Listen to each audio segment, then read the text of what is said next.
आप सभी को जय मसीह की। एक बार फिर से मैं आप सभी के समीपता में आया हूं और क्योंकि आने वाले दिनों में मीटिंग्स जाना है और फिर से कल के दिन से हमको मीटिंग में जाना होगा और बाकी सारी बातें हैं। और मैं ये कहना चाहता हूं कि आगे से और भी कुछ क्लासेस ना हो, लेकिन मैं कोशिश करूंगा कि क्लासेस हों, पूरे सप्ताह हों। और बस कोशिश रहेगी मेरी कि पूरे सप्ताह हो कुछ वचन हो जो मैं आपके बीच में उसको डाल सकूं और आप उसको देख करके सीख सकें, ये कोशिश रहेगी। मैं कल इस विषय में हम बात कर सकते थे और जैसे मत्ती में लिखा हुआ है, कल हम इस विषय में बात कर सकते थे, लेकिन आज हम इसको लेकर के मैं इसको अलग से इसलिए आया हूँ कि 14 और 15 पद, 6वां अध्याय का 14 और 15 पद में ये बातें लिखी हुई हैं। और यदि मनुष्यों के इसलिए यदि तुम मनुष्य के अपराध क्षमा करोगे तो तुम्हारा स्वर्गीय पिता भी तुम्हें क्षमा करेगा। मैंने कहा ना कि जिस प्रकार हमने अपने अपराधियों को क्षमा किया वैसे ही तुम्हारे अपराधों को क्षमा कर। और यदि तुम मनुष्यों के अपराध क्षमा न करोगे तो तुम्हारा पिता भी तुम्हारे अपराध क्षमा न करेगा। सख्त हिदायत दिया जा रहा है इन दो पदों में। तो अब ये क्षमा क्या है और ये करना क्यों जरूरी है, ये सवाल उठता है। कुछ वचन है, उसके बाद में हम आगे बढ़ेंगे। चलिए, मरकुस जैसे मत्ती 18:21 से 35 हमने जो घटना देखा, जो हमने सीखा, हमने बताया कि किस प्रकार से पतरस को कहा गया कि 60 से 70 गुना, और किस प्रकार से वो दास और स्वामी जो पैसा था, है ना, निर्दयी स्वामी का, है ना, निर्दयी स्वामी का क्या है वहाँ पे व्यवहार दिख रहा है, हमने वो देखा था। और मरकुस में भी आप जाओगे तो मरकुस 25 वहाँ भी कुछ बातें हैं।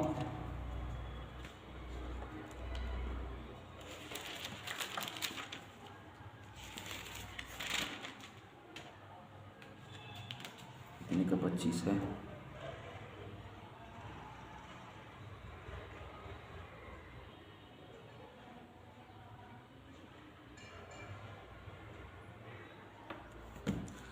सॉरी, इफिसियों 4:32।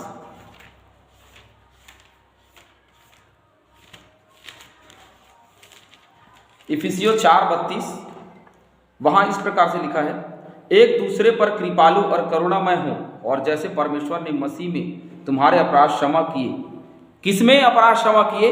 मसीह में जैसे अपराध क्षमा किए तुम भी क्या करो? अपराध क्षमा करो। किसके? दूसरे के। क्योंकि ये शर्त रख दिया गया है, तुम जैसे दूसरों के अपराध को क्षमा नहीं करोगे वैसे तुम्हारे भी अपराध क्षमा नहीं होंगे। और आप एक चीज तो जानते ही, हम सब लोग जानते हैं कि अपराध क्षमा के बिना कोई स्वर्गीय राज में प्रवेश नहीं कर सकता। अपराध क्षमा के बिना कोई आशीष नहीं पा सकता। अच्छा, बाइबिल में सामरी स्त्री को कहा गया तू मुझे जल पिला तो मैं तुझे जीवन का जल दूंगा। वो अपराध का क्षमा था। और उसका जीवन कैसे था पता है आपको? उसका जीवन क्या था? पहले तुझे कुछ करना पड़ेगा प्रभु के लिए, उसके बाद में प्रभु तेरे लिए करेगा। वो बोलता जा, तुझे क्षमा कर दिया, ऐसे जीवन का जल मिल गया, ऐसे बोल देता। लेकिन उसने क्या कहा? तू मुझे पहले मेरे प्यास को बुझा तो मैं तेरे प्यास को बुझा दूंगा, फिर तू कभी प्यासी ना रहेगी, है ना। पहले वो क्या करे? पहले यीशु मसीह के लिए वो कुछ करे तो प्रभु उसके लिए कुछ करेगा। अच्छा, एक दफा और प्रभु यीशु मसीह घर में बैठे हुए थे और वहां पे एक स्त्री आती है जो व्यभिचारिणी स्त्री है ना, जो वेश्यावृत्ति करती है। वो स्त्री आती है और आकर के प्रभु यीशु मसीह के चरणों में गिर जाती है, और चरणों में गिर करके वो जो है वो रोने लगती है। पहले तो वो इत्र उंडेलती है और इत्र उंडेल करके अभिषेक करती है। उसके बाद में वो आंसुओं से उसके पांव भिगोती है और भिगो करके क्या करती है? बालों से उसके पांव पोंछने लगती है।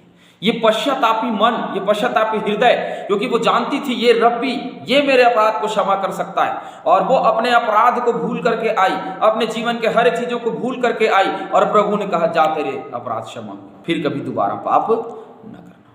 ये क्षमा जो है वो बहुत बड़ी बात है। 2 डाकुओं के विषय में हमने देखा, तो 2 डाकू जो है अगल बगल में लटकाए गए, लेकिन एक ही डाकू का अपराध क्षमा हुआ क्योंकि उसने माना, क्या माना? कि प्रभु तू ही परमेश्वर यहोवा है। क्या है? तू ही परमेश्वर यहोवा है और तू ही उसका पुत्र है, और जब तेरा राज जाए तो मेरी सुधि लेना प्रभु। ठीक है, ओके, जब मेरा राज जाएगा तो मैं क्या करूंगा? तेरी सुधि लूंगा, मैं तुझे तेरा जरूर सुधि लूंगा। लेकिन मैं ये कहता हूं कि तू आज ही मेरे साथ स्वर्ग लोक में होगा। क्या अद्भुत लीला परमेश्वर की, ये अद्भुत चमत्कार, ये अद्भुत आश्चर्य कर्म परमेश्वर का।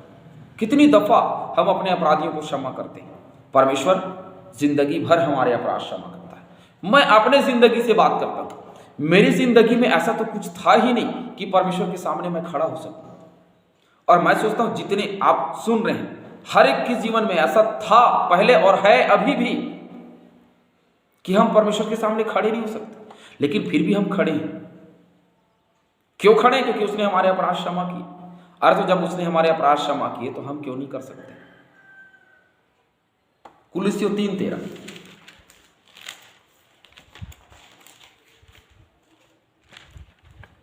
और यदि किसी को किसी पर दोष देने का कोई कारण हो तो एक दूसरे की सह लो।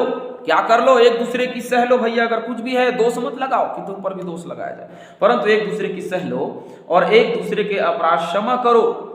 एक दूसरे के सह लो और उसके अपराध भी क्षमा कर दो। जैसे प्रभु ने तुम्हारे अपराध क्षमा किए वैसे ही तुम भी करो। अरे जैसे प्रभु ने हमारे अपराध क्षमा कर दिए हैं वैसे हम क्यों नहीं कर सकते? कर सकते हैं। मरकुस 11:26।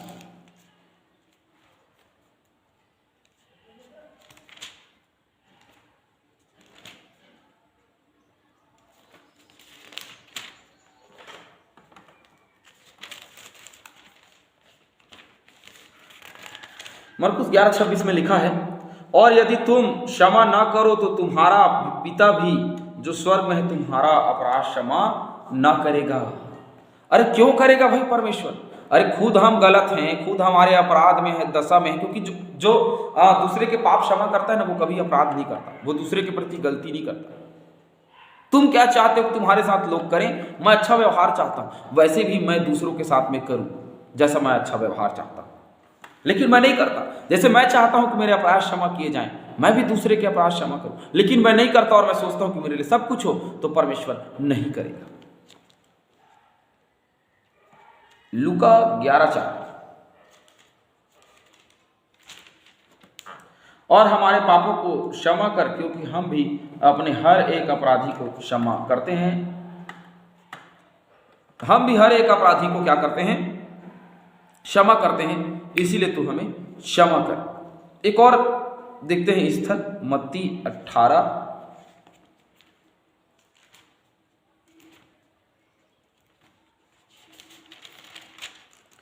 मत्ती 18 का हम देखते हैं 35।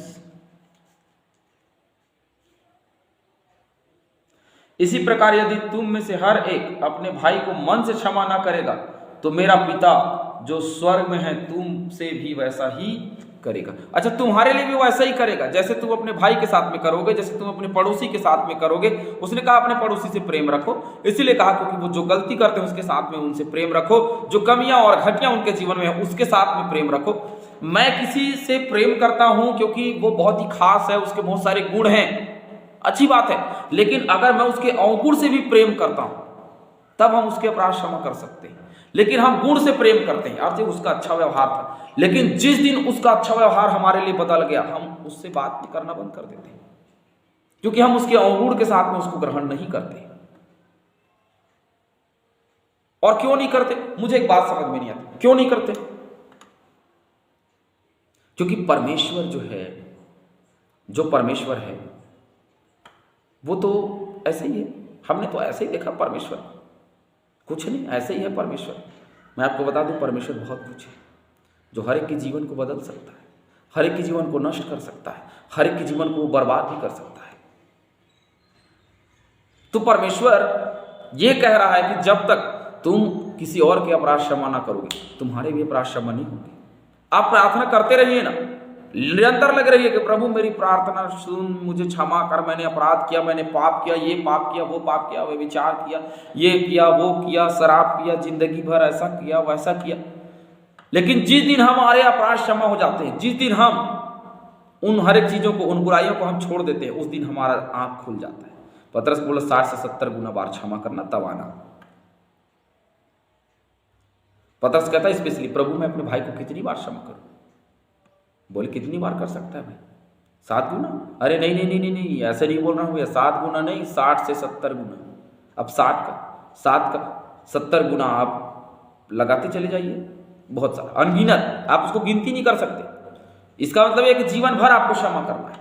और मसीह यीशु अगर इस जगत में नहीं आया होता और परमेश्वर अगर क्षमा भावना से प्रभु यीशु मसीह को इस जगत में नहीं भेजा होता, तो मैं और आप, जो मैं यहाँ बैठ करके प्रचार कर रहा हूँ, वो प्रचार नहीं कर रहा था, और आप जो बैठे हैं वो सुन नहीं रहे होते।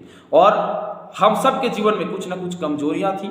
मैं भी किसी और कास्ट से इसीलिए आया हूं क्योंकि मुझे भी उद्धार की आवश्यकता थी, मुझे भी चंगाई की आवश्यकता थी, मुझे भी जीवन की आवश्यकता थी, मुझे भी मार्ग की आवश्यकता थी। मेरे जीवन में बहुत कमी घटी थी जिसको परमेश्वर ने दूर किया, मुझे उसकी आवश्यकता थी, तब मैं उसके पास आया और उसने मेरी सुन ली, मुझे ग्रहण भी किया और मुझे हर प्रकार के आशीष से भरा भी।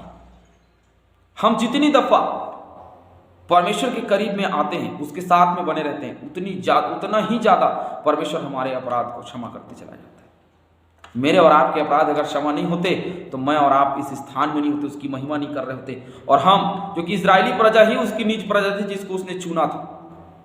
हमको क्यों चुनता परमेश्वर? क्या बिसात थी हमारी कि वो हमको चुनता? क्या हम उसकी निज प्रजा थे? क्या इजरायली हैं? नहीं है। वो हमें लेकर के क्यों चला? हमें क्यों प्रभु यीशु मसीह के द्वारा उसने शुद्ध किया? सोच करके देखिए, इसीलिए क्योंकि हमारे अपराध क्षमा किए जाएं। लेकिन वो तब होंगे जब हम अपने अपराधियों को क्षमा करेंगे। वचन कहती कि जैसा तुम अपने लिए चाहते हो तुम दूसरे के लिए भी वैसा ही व्यवहार रखो। हम अपने लिए अच्छा चाहते हैं, दूसरों के लिए भी हमें अच्छा करना है। दूसरों के पहले हम चाहते हैं कि हम किसी के घर में जाते हमें भोजन मिले, दूसरे जब हमारे घर में आते हैं उनके लिए भी भोजन की व्यवस्था करें। क्यों?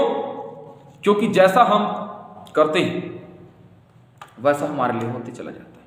बुरा व्यवहार रखेंगे, लोग हमसे भी बुरा व्यवहार करेंगे, क्योंकि परमेश्वर का यही कहना है कि तुम अपने अपराधियों को क्या करो? क्षमा करो, तो वो तुम्हारे अपराध क्षमा करेगा।